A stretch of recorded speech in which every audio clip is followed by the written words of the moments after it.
presente histórico en Venezuela. Estaba arriesgó su vida.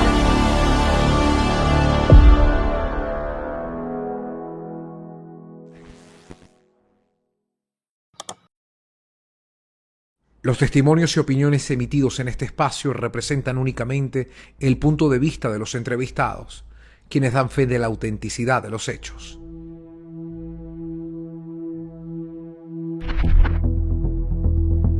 Esta entrevista fue grabada pocas horas después de la excarcelación de Juan Pablo. Minutos después de finalizada la entrevista fue nuevamente detenido. Es una conversación hecha con calma, sin consignas ni estridencias. Un diálogo sobre país, reglas y memoria, en un momento concreto de una Venezuela que sigue buscando su camino. Señor Juan Pablo, bueno, tiene horas fuera de ese encierro, de esa prisión, donde las ideas es lo único que fluye, donde el pensamiento no deja de alimentarse, donde las ansias de tener un país mejor alimentan el alma, ¿no? Yo quiero preguntarte, ¿qué es lo primero que pasa en la cabeza cuando te dicen que ya estás libre, ¿no? Hay alivio, hay incredulidad, hay miedo, hay silencio. Sí, pero es que primero, ¿qué pasa cuando entras en la cárcel, no? Y dices, bueno, pero ¿qué hago yo aquí? ¿Y a razón de qué? ¿Por qué? ¿Qué delito cometí? O sea, recuerdo hasta el Segismundo de la vida de sueño, hermano, porque ningún delito hemos cometido. Y cuando tú no has cometido un delito y estás preso, se produce una profunda injusticia. 1 hora preso sin cometer ningún delito es una injusticia muy profunda. Ahora, ya en el momento de salir, hubo mucha expectativa, porque hace ya muchos días que la gente que pasa por allí, porque yo estaba en una cárcel que está ubicada en una dependencia de la Policía Nacional Bolivariana, y pasaban muchos funcionarios, y entonces me decían, mañana sales, hoy sales, ya estás saliendo, estás por salir, hasta que dije, se acabaron las expectativas, yo salgo cuando vaya a salir. ¿Pero estabas consciente de todo lo que estaba ocurriendo? Sí había cierta conciencia, primero porque cuando yo estuve detenido, ellos necesitaban corroborar una fe de vida mía, y entonces yo utilizaba un periódico con la fecha del día para que ellos pudieran pasarle a la superioridad el hecho de que yo estaba en buenas condiciones.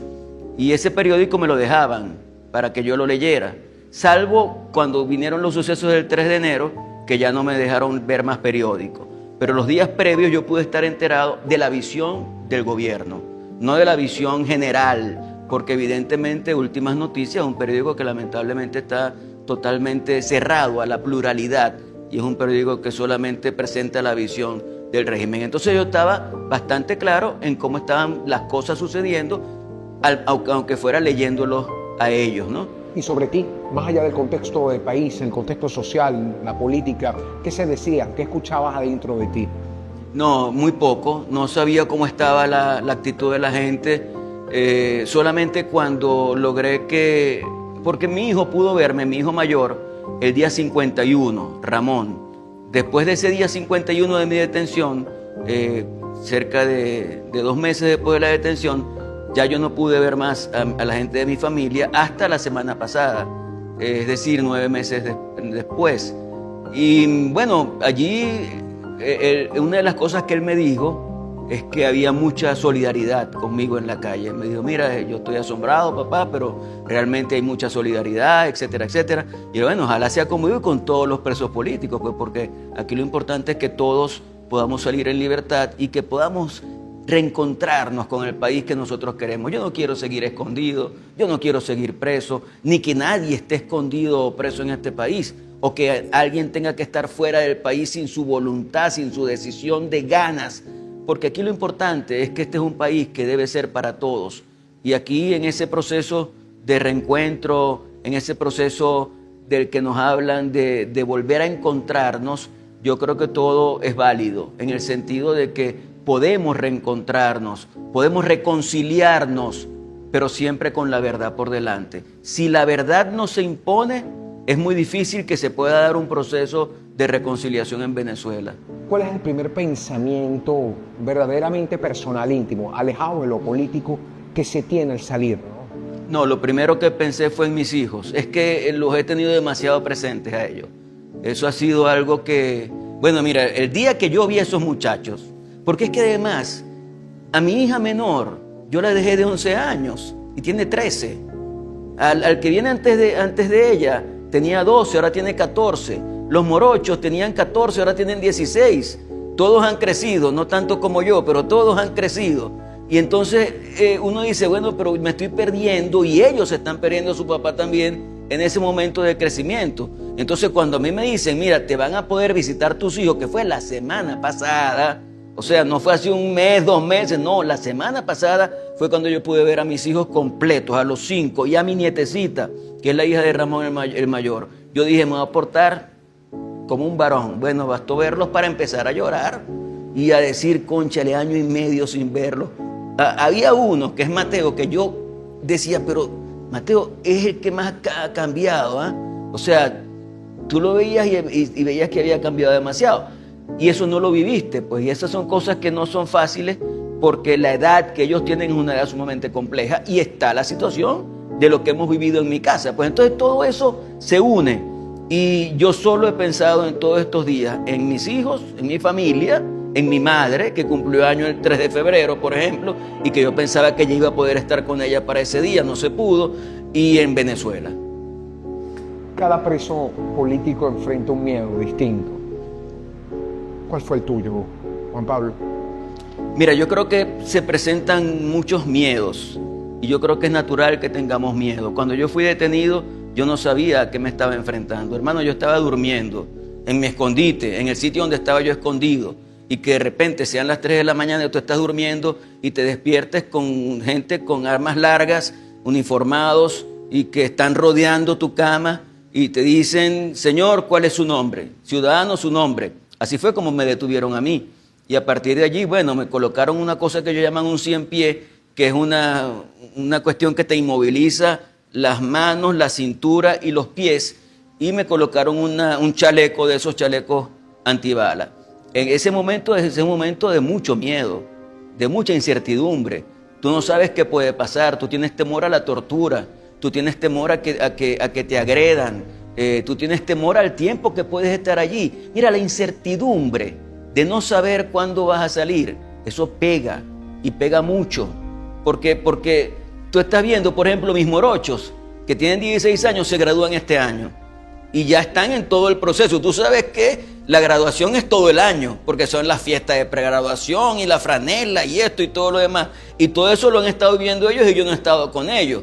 Pero yo decía, concha, va a venir el acto de graduación y yo no voy a estar con los morochos. Pero ¿qué delito hemos cometido para poder estar viviendo este tipo de cosas? Entonces había el miedo a la agresión física, había el miedo al no saber hasta cuándo vas a estar allí. Yo creo que son muchos los miedos que se pueden producir en esos momentos. En tu espacio, en el espacio donde estuviste encerrado, te pregunto, hay 2 preguntas en una. ¿Cuál es la verdadera ancla que te mantiene con el espíritu inquebrantable? Puede ser la fe, los afectos, el pensamiento político o el silencio.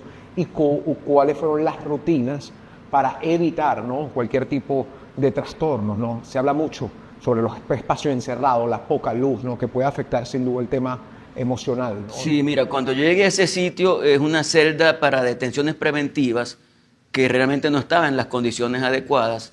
Tenía olor a heces fecales, tenía olor a humedad. Tú entras a un baño y tú lo primero que consigues es un lavamanos. Ahí no había lavamanos, pero también hay una ducha, ¿no? Ahí no había ducha.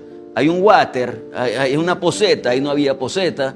O sea, ahí no había absolutamente nada de eso. Pues entonces los primeros días fueron los más difíciles, porque después hay una especie de capacidad de adaptación. Es impresionante, Luis. Te digo que es impresionante la forma en la que tú te vas como adaptando a eso, ¿no? Y vas logrando también algunos pequeños triunfos. Por ejemplo, yo cuando entré allí, yo les decía, hermano, pero aquí no hay una mesa. O sea, no me pueden traer una mesita para yo comer, o una mesa para escribir, o una mesa para leer. Bueno, vamos a ver, el vamos a ver terminó el 29 de diciembre. Ese fue el día en que yo logré la mesa. Y tú no te imaginas el cambio cualitativo que se produjo en mí cuando yo tuve esa mesa. Yo creo que a mí, yo soy católico y te digo, practicante. y salí más católico todavía. Salí con mucha más fe que la que tenía anteriormente. Y le di todos los días gracias a Dios. Gracias a Dios por todo lo que me has dado. Gracias a Dios por todo lo que me has ayudado. Gracias a Dios por todo lo que me has perdonado. Gracias a Dios por todo lo que me has amado. Hay un hombre distinto en esos 8 meses. El tema de la clandestinidad, sin duda, creo que puede endurecer mucho más las acciones y los propósitos políticos. Pero el no tener a nadie cerca, el no tener tus hábitos cerca, el no tener tu espacio cerca, puede cuestionar mucho más. Hay un hombre distinto. Yo diría que soy el mismo Juan Pablo, pero indudablemente que hay cambios que se producen durante ese tiempo. Tú me decías, por ejemplo, ¿cuáles son las rutinas? Hermano, yo nunca he sido un hombre de hacer ejercicio. Soy poco amigo del ejercicio físico, lamentablemente, porque eso es algo necesario. Bueno, yo hice todos los días ejercicio físico, todos los días. Todos los días yo pedía salir al sol, casi siempre salía, los primeros días nunca, pero ya después cuando las cosas se fueron regularizando, pude salir al sol. Entonces, salir al sol, por ejemplo, tomar 2 litros de agua al día, eso lo hice yo allí. Las comidas, por ejemplo, la última comida te la sirven allí a las 4 de la tarde, es decir, la cena es a las 4 de la tarde. Y eso me pareció extraordinario, yo no sabía eso, pero yo no sentí hambre en el transcurso de la tarde-noche hasta el otro día. Son 16 horas sin comer y no sentí hambre. Había comido mis 3 comidas y a veces más porque también mi familia me llevaba comida y entonces eso me permitía estar tranquilo con respecto a eso. Mis medicinas, que bueno, yo soy hipertenso, por ejemplo, entonces tengo que tomar medicina, me las tomaba religiosamente todos los días. Entonces dormía las 8 horas. El hecho de dormir 8 horas era algo que te daba la posibilidad de descansar. Yo, gracias a Dios, lo pude hacer. Entonces, creo que todo eso fueron rutinas que me ayudaron. Ahora, si te digo que lo que más disfruté durante ese tiempo, si se puede utilizar esa palabra, fue la lectura. Yo leí, al segundo mes pude comenzar a recibir libros. Leí 154 libros, 60.000 páginas.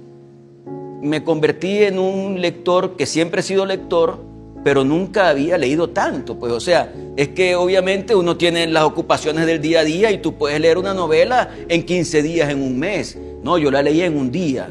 O sea, a mí me prestaron el primer libro de 700 páginas el sábado en la mañana y el lunes se lo estaba devolviendo a la persona que me lo prestó, que era un funcionario de allí, del sitio donde yo estaba. Y entonces empezó la familia, se le permitió que me fueran llevando libros y fue impresionante. El tema de los libros fue impresionante. Yo diría que ahí cuenta mucho la fe, cuenta mucho la esperanza, el pensar en Venezuela, el pensar en la familia y obviamente que la lectura me ayudó muchísimo. Viviste la detención en un proceso complejo porque estabas atravesando un luto, había pasado lo del 28 de julio, vuelvo a hablar de la clandestinidad, te detienen. ¿Cómo convive el dolor personal, ¿no? Cuando lo que existe es solamente el pensar, ¿no? Ya no tienes tal vez toda ese mundo inquieto, sino ahora estás tratando de que los pensamientos puedan ayudarte mucho más teniendo un dolor a cuestas, pues. Mira, yo creo que yo no he terminado de asimilar todo lo que pasó en mi casa con respecto a mi esposa y toda esa situación. O sea, creo que, y mis hijos también, creo que mis hijos también han pasado por esa situación de no terminar de asimilar todo, ¿no? Y yo les estoy proponiendo que salgamos unos días por allí a sentarnos y a conversar. Es más, les estoy escribiendo una especie de propuesta de agenda para que hablemos acerca de cómo van ellos en cada uno de sus procesos, para que hablemos acerca de su mamá y todo lo que vivimos con ella, para que hablemos acerca de los procesos de ausencia justificada en este caso de mi parte.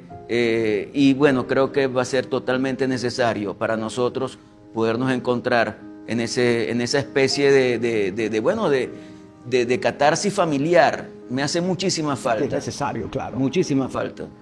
Hoy viéndolo nuevamente a ellos, ¿dónde crees que está la verdadera solvencia moral de tu historia, Juan Pablo? ¿Dónde vemos la solvencia moral con todo lo ocurrido? Esa es una pregunta compleja, difícil. O sea, yo creo que que en la vida política, uno cuando pasa por todo este tipo de cosas, de alguna manera se arraiga mucho más a la convicción de lo que son los planes políticos en los que estamos involucrados, ¿no? Yo digo, bueno, si pasé todo lo que pasé durante la campaña electoral, o pasamos, porque eso es algo muy plural de mucha gente, si pasamos todo lo que pasamos durante la campaña electoral, que el solo hecho, por ejemplo, de meterte en un hotel a descansar significaba que el hotel lo cerraban al otro día. Bueno, tú recuerdas todo ese tipo de cosas que pasaron en la campaña electoral. Si después vino la clandestinidad, si después vino la prisión, eso tiene que significar algo, eso tiene que servir para algo. Y todo ese sacrificio que muchos hemos hecho, yo diría todos los venezolanos hemos hecho un gran sacrificio en los últimos años en el país, nos tienen que dar esa fuerza moral para poder ir adelante y para poder insistir hasta lograr que este país se reencuentre con la institucionalidad, con el Estado de Derecho. Siguiendo en el punto de vista personal, ahora que estás escarcelado, ¿dónde sientes que está tu mayor desafío, ¿no? En sanar, en buscar la reconciliación, en buscar el tiempo perdido con tus hijos, en no endurecerte, en no normalizar lo vivido. ¿Dónde está el reto, Juan Pablo? Sí, mira, yo diría que lo primero es el tema familiar. Yo creo que es mi primera responsabilidad. De hecho, hay muchas cosas que reunificar en mi familia desde la perspectiva política. Yo tengo mucho que hablar con Tomás, mi hermano. Tengo mucho que hablar con Pedro, mi hermano. Pedro está preso todavía, aunque tiene casa por cárcel. Y creo que todos tenemos mucho que conversar. Como te digo, tengo mucho que hablar con mis hijos. Entonces yo tengo que como que darle mucho al tema familiar, ¿no? Y a partir de allí, con la familia sólida, salir a pelear mucho por la situación del país, ¿no? Yo no tengo ningún problema en sentarme a conversar. Hoy me decía alguien, mira, pero tú hablas de unidad, ¿tú piensas que el chavismo debe participar en un proceso de reunificación? Obviamente sí, claro que sí. El chavismo es una realidad en Venezuela. Yo no puedo decirle al chavismo que no existe. Yo no puedo decirle al chavismo, mira, el que dirige tu partido no es el que lo dirige, sino este, que fue lo que ellos hicieron con nosotros. Yo no puedo hacer eso. Entonces yo creo que nosotros tenemos que entender que la democracia es el gobierno de las mayorías con el respeto a las minorías. El gobierno de Chávez fue un gobierno de mayoría, pero con irrespeto a las minorías. El gobierno de Maduro fue un gobierno de minoría con irrespeto a las mayorías. Ahora tiene que venir un gobierno que realmente se identifique con la democracia. Un gobierno de mayorías con respeto a las minorías. El chavismo tiene que tener su espacio en cualquier Venezuela que queramos construir. Cuando dices país, ya que lo nombras, ¿en qué se debe pensar primero, ¿no? En la gente que está cansada, en la reconciliación que se habla hoy desde muchos frentes. Otra gente clama justicia, ¿no? Una justicia pendiente. Otra gente habla sobre un país mejor abocado a la esperanza. ¿Cuál es el centro donde debemos concentrar la energía según tu visión? Yo utilizaría la verdad, la justicia y la esperanza. Serían las tres palabras que a mí me parece que pueden definir este momento. Cuando a mí me hablan ellos de reconciliación, yo les digo, bueno, pero con la verdad por delante. Vamos a reconciliarnos, pero con la verdad por delante. Vamos a reconciliarnos, pero vamos a aceptar que los partidos no están en manos de los dirigentes que son sus líderes naturales. Entonces vamos a resolver eso. Vamos a reconocer que ha habido procesos electorales que no han sido respetados. Bueno, vamos a reconstruir entonces el país en base al respeto a la soberanía. No hablamos tanto de soberanía. Si hablamos tanto de soberanía y la soberanía, según la Constitución, está en el pueblo y el pueblo la ejerce por distintas vías, entre ellas la votación, bueno, respetemos las votaciones, respetemos las reglas. Si yo voy a un proceso y tú eres candidato y me ganas, chico, eres tú el que ejerce el cargo. Y yo tengo que respetar eso y prepararme para otra oportunidad. Si esas cosas las respetamos, el país va a funcionar mucho mejor.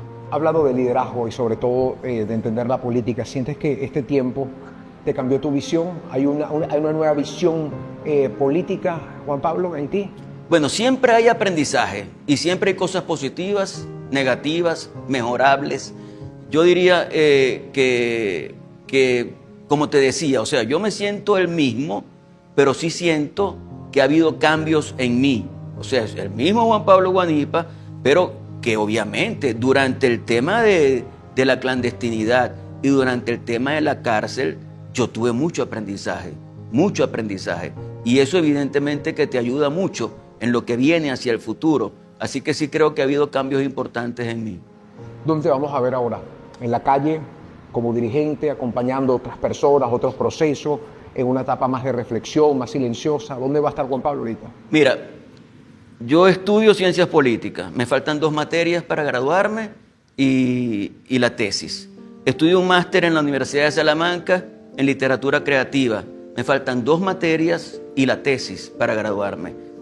Tengo que hacer un doctorado, o sea que académicamente voy a hacer eso. Luego está el tema, obviamente, desde el principio, el tema familiar. Tengo que abordarlo y tengo que atacarlo, tengo que lograr involucrarme lo más posible en todos esos temas familiares. Y obviamente el tema político, yo soy integrante de un partido político que es Primero Justicia, voy a echarle pichón a trabajar con el partido para lograr que se fortalezca, pero dentro de la unidad. O sea, yo no creo, porque hay gente que dice, bueno, como ya hay un proceso de transición en Venezuela, ya cada quien que vaya por su lado. No, yo creo que tenemos que hacer todo un esfuerzo para mantener la unidad. Entonces, bueno, creo que eso nos puede indicar una ruta. Y esa ruta es la unidad como mecanismo para lograr que el país se democratice completamente y que podamos iniciar un gran proceso de transformación nacional. Profundo, es así. Si hay que hablarle al país sin micrófonos y sin consignas políticas, que creo que el país está un poco agotado de eso, ¿qué se le puede decir? ¿Qué se le puede decir al venezolano de pie?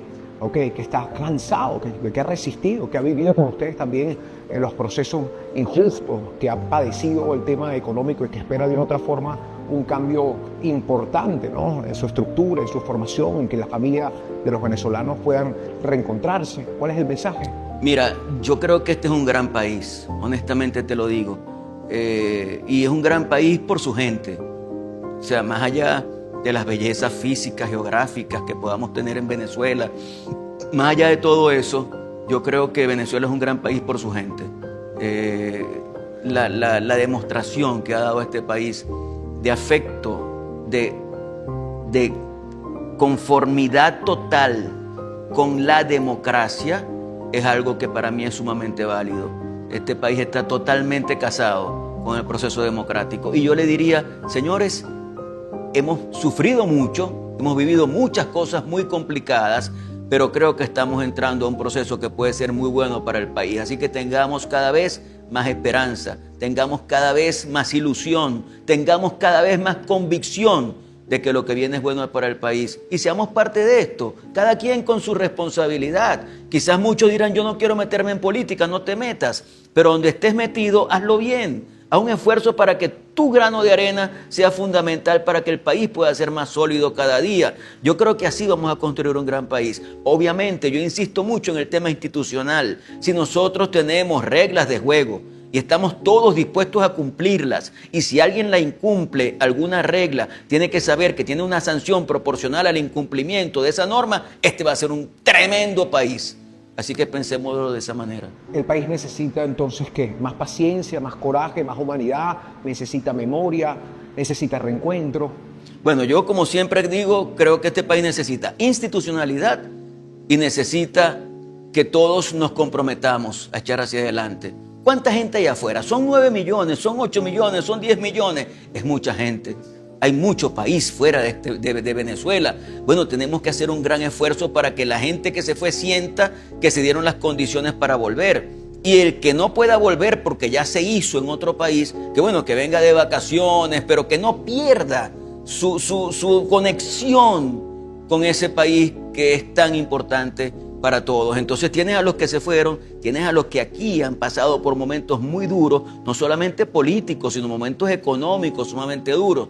Entonces hay que hacer un gran esfuerzo también para lograr las bases para la productividad y para que entonces todos sintamos que en Venezuela podemos echarle pichón a echar hacia adelante.